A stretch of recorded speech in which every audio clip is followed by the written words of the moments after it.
Welcome to New Hampshire Politics with John Burt. I want to thank you for joining me, and I am John Burt. And today, we're going to have a very special show, and I hope you stay tuned for the whole show because we're going to learn a lot of stuff. And our guest is Timothy, I got to pronounce it right, is Giordano. Giordano, yes. Thank you. Giordano. Yeah, it's Sorry. Italian. Yes. Thank you for coming on, Timothy. Absolutely. Thank you so much for having me. It's a real pleasure. I've been communicating, back and forth with you for a short time now, and you're on the right track. And what the show is going to be about is basically, the children of divorced parents. Yeah, divorced and separating parents, because we have to realize that it's not just divorce now. There's a lot of family dynamics that can be affected by a separation or a breakup too. Yeah, and like I explained, not to get too far off,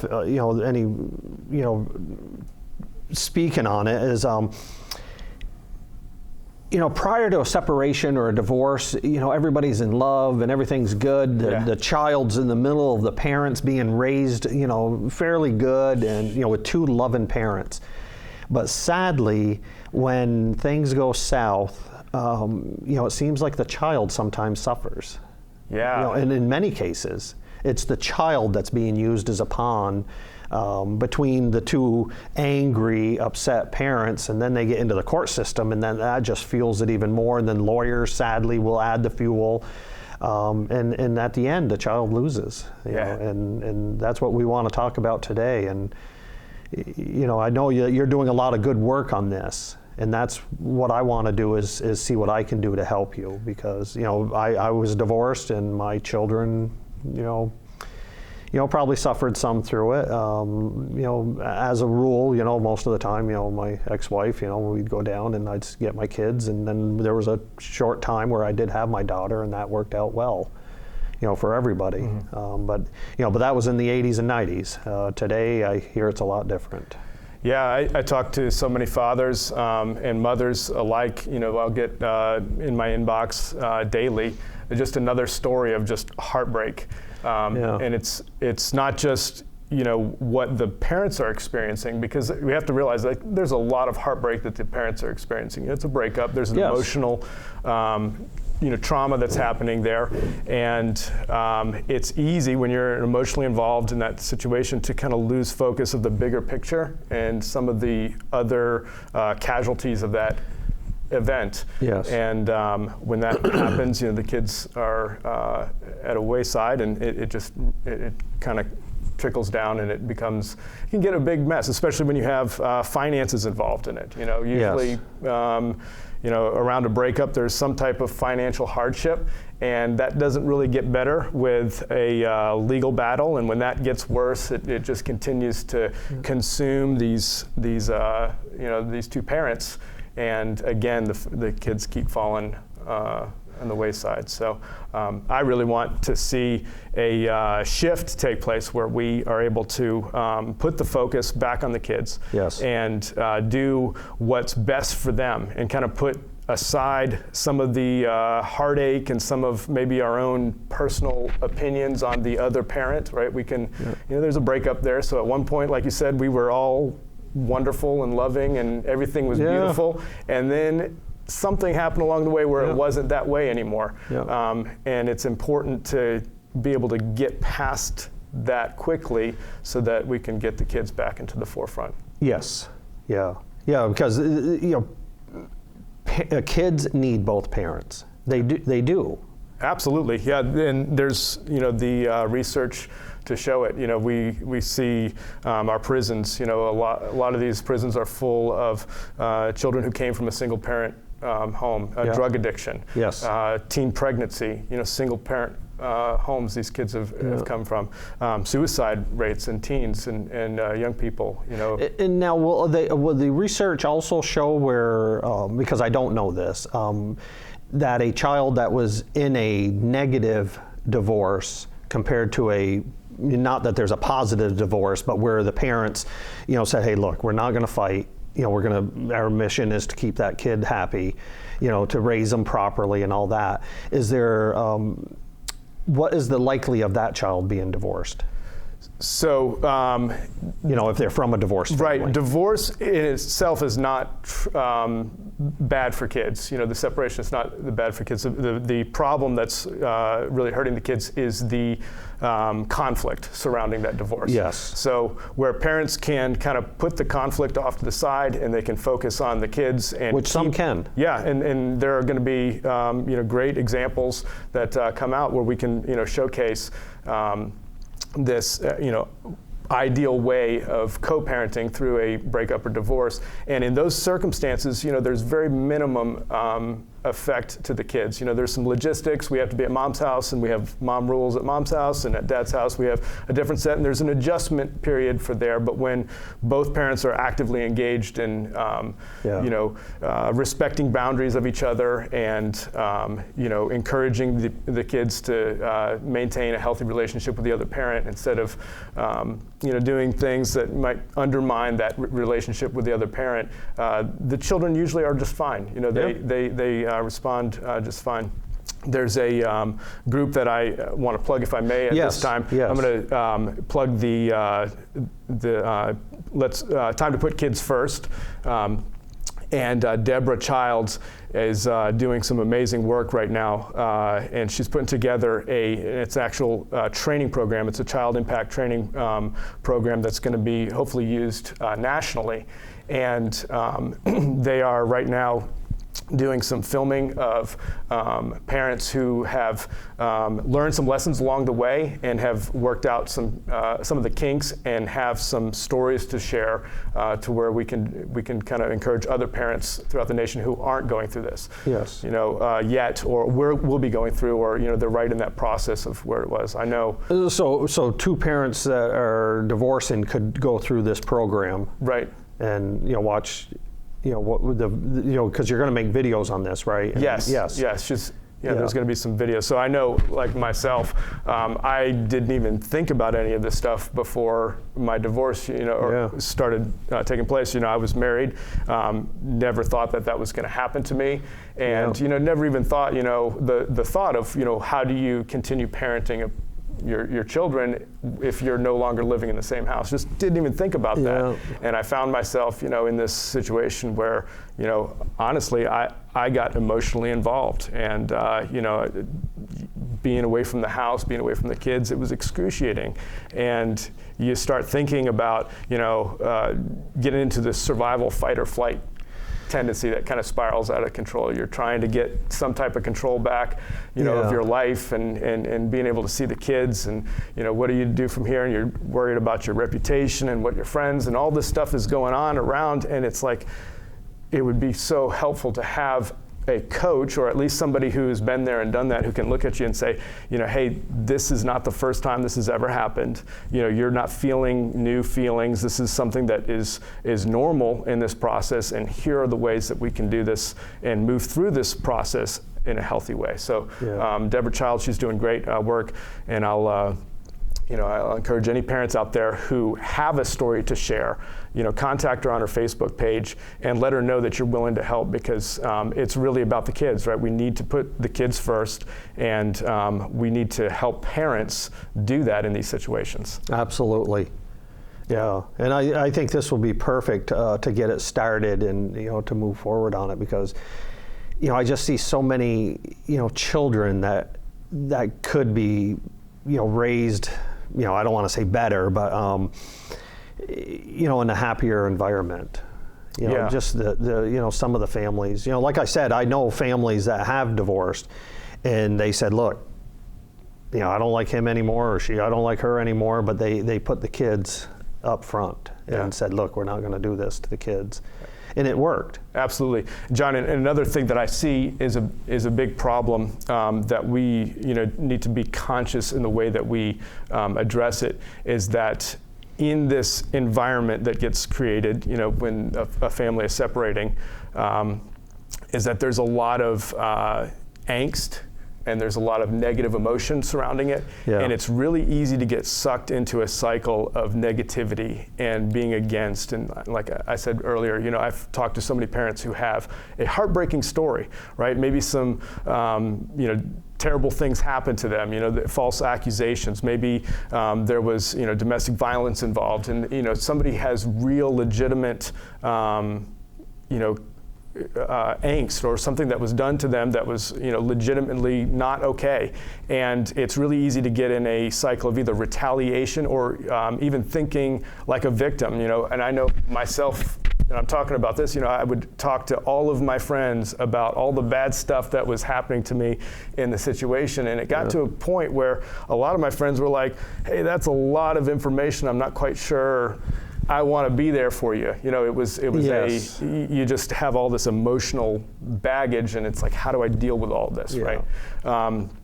It's important in this, going through this, to be able to not be against all the negativity and, find who your enemies are and fight this, whatever.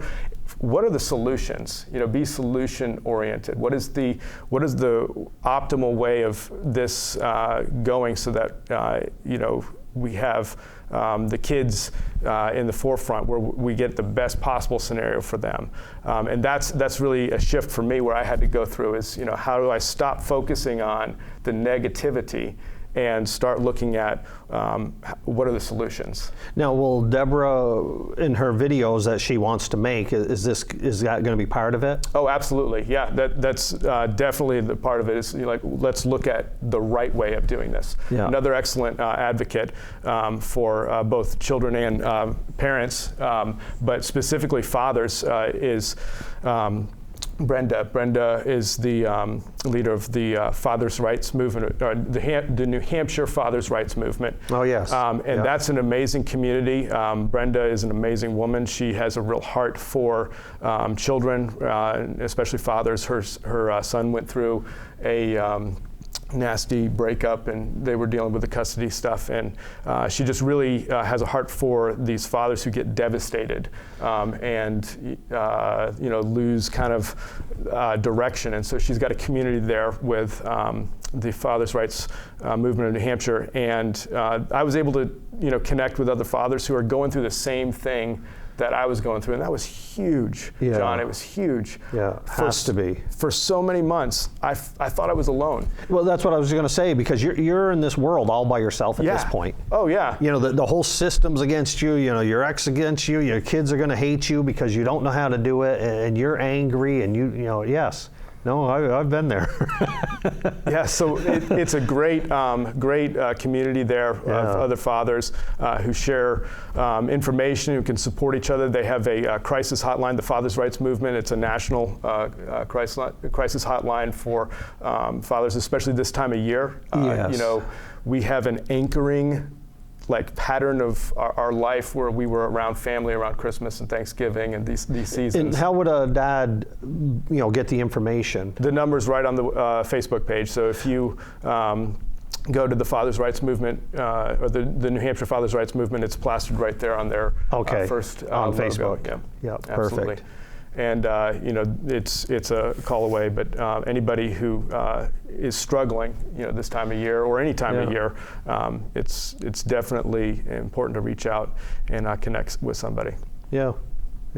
Yeah, because I hate going back to it, but it's just it's weird how it happens. I understand because the emotions get involved, but one day you're all in love, and the next day, it's toxic. Yeah, and it's not it's not just the loss of the relationship, which is huge, John. It is. It's almost like a death, they say. It is. Yeah. Emotionally to the body, into the brain. There's the whole grief process and everything that has to be dealt with, and a lot of times, parents are in a situation where they don't have time to deal with that healthily. Because there's, moving out. You have to get a whole separate household, not just established logistically, but then financed, right? We have to figure out how we're going to pay for a place to go move. Yeah. There's financial hardship usually associated with it. So there's all these contributing factors that just exacerbate the situation, and so it's really easy to get sucked into a cycle of despair. And so it's important to talk to people who've kind of been there, and who can help you look at the positive and get into a situation where you start making those small victories back into getting your life rebuilt. Well, and that's what I was. So those two groups that you mentioned, hopefully that if you can be positive and contact them, they can get you, on the right track. Oh, absolutely, yeah, absolutely. And I can speak from personal experience here. As Brenda was someone who I was able to lean on, and so And now your background. I mean, you're in the military, and you had a great life. You were heading, like you said, you were never going to be divorced, and all of a sudden your world's tipped upside down. But so what's some of your background? What were you in the military? So I was an instructor in the military. I taught air crew in the Air Force how to survive, and specifically in situations where they were isolated behind enemy lines. Really? And how to return. That had to have been pretty cool. Yeah, it's a huge. It was a great job. It was the best. I feel like it was the best job in the military. But I enjoyed my time there. It did teach me some skills, as far as your mind, having your mind right, because it's really easy to survive on a beautiful day, 65 degrees, but then when it's raining, the wind's coming in sideways, and it's like 30 degrees. Yes, it's a little bit different, and if you don't have your mind right, it's not easy to continue going on. And so I did learn, this principle of just having small victories. And that's really key, is being able to, in those overwhelming situations, identify a small victory that you can accomplish today, and do that, and then dwell on that instead of all the other stuff that you have to do. Hey, I just had a success, and I can tell you in July, my small victory at that time in my life, because this was just 6 months after the divorce started, was getting out of bed and putting my shoes on. Wow. And I can be a little vulnerable there and tell you that, things got heavy, and I was able to, reach out to friends, and they said, listen, you just need to go get a haircut and get outside. Yeah. And fortunately, I had somebody who helped me see that was a victory that I could have, and then you can continue to build off of that. Yeah. Yeah. But don't get into a cycle of, I didn't really intend to go here, but I think maybe somebody needs to hear that this time of year, is don't get sucked into the cycle of looking at the problem. You might not be with your kids this holiday, and it really is heavy and hurts, but send them love. We can pray for them. We can just in our hearts hold them, right? We can think about those things, and then do some things that can take care of your own emotional needs. Connect with other human beings, connect with family and friends, and focus on the things that are going well in your life. Do you have your health? Awesome. That's great that you still have that. Look at the things that you do have. And allow those to be the small victories that you're able to get some momentum in this battle that you're in. And I also think, too, is with the victories, you don't want to plaster all over Facebook, social media, saying, I got her on this, or I got him on this. Right. You want to say, you know what? Yes, there's a victory for the child. Absolutely. Because I see that on my Facebook, with my friends, divorce, and it's like, okay, you guys, now I send them private messages, just don't be jabbing the other. Just let's move forward and, for the children. Yeah, it's a really important mindset shift, is realizing that, there's not a winner and a loser. And unfortunately, a lot of the way that the legal system is set up, is it's set up to be that way, but really the solutions that we should be looking for is a win-win solution. How can we, both work together to have that win for the children, or Yeah. Yeah, absolutely.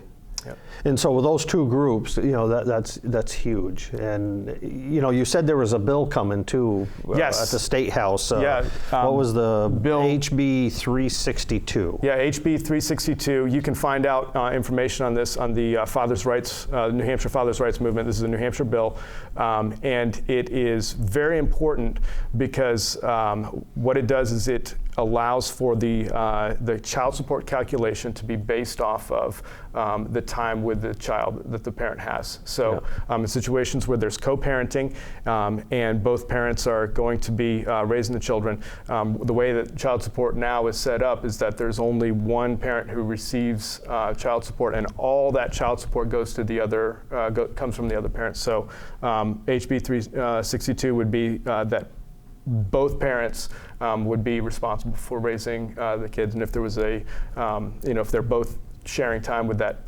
family, then that it would be calculated proportionate. But there's a lot more information on the page. You can look at that. But this is important because parents who may not be able to financially take care of their kids because they're paying child support, it actually happens. If you look at the numbers, and it's crazy, but you can be making more than the non-custodial parent, but the amount that you end up paying in child support and taxes and all that puts you so far behind. Yeah. You might have like at the end of the month $300 to take care of the kids, and that's not good for the kids. No, well, I know a few non-custodial parents that are homeless because of that. Yeah. And they say they have a hard time seeing their kids.